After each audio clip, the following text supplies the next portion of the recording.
I grew up with horses, and so did my wife, Marcia, and we got to meet through her brother, who is now a veterinarian in Medina, and needless to say, we both grew up with horses, and we both became educators. And so we bring together kind of a unique combination of credentials in that we know horses pretty well, and we know education pretty well. We got our first horse here, off-the-track thoroughbred named Personal Cat, and we started working with her. And I don't think I've ever seen a horse that tried this hard. And considering the fact that the world in which we live in, we just don't work hard enough on relationships.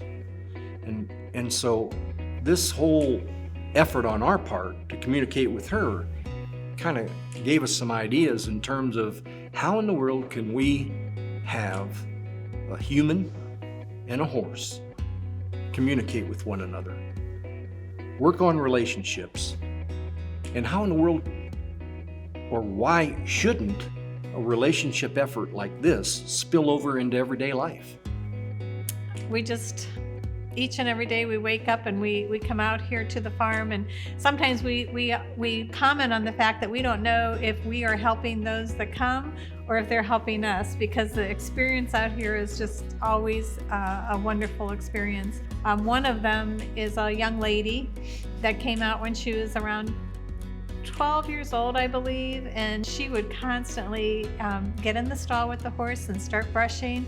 And as soon as she'd start brushing that horse, she'd start talking and telling us all the problems, and telling the horse all the problems about her girls, and how her girlfriends are just, telling her this, and her girlfriends are telling her that. And the hour would be up and she'd be like, "That went so fast." And we'd be like, "I know, but you had a lot to share, So one day she was out with the horse in a round pen.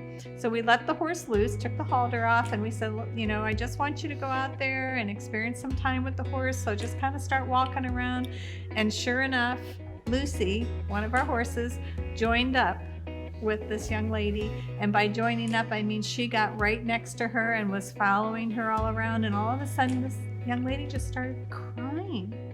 And we're like, "Oh my goodness, did something happen? Did she step on you? What happened?" She goes, "No. She said, "But this is the first time all week that anybody's wanted to be with me."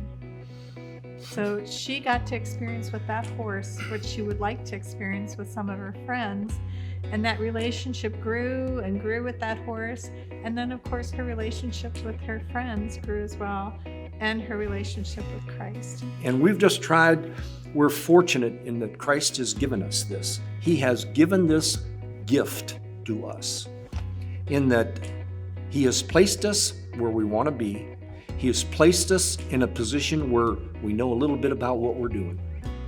And He has placed us in a position where we may be the answer to somebody's prayers. Doesn't happen every week, doesn't happen every day. We never know when it's going to happen. But I can tell you that hope is alive at either of our locations.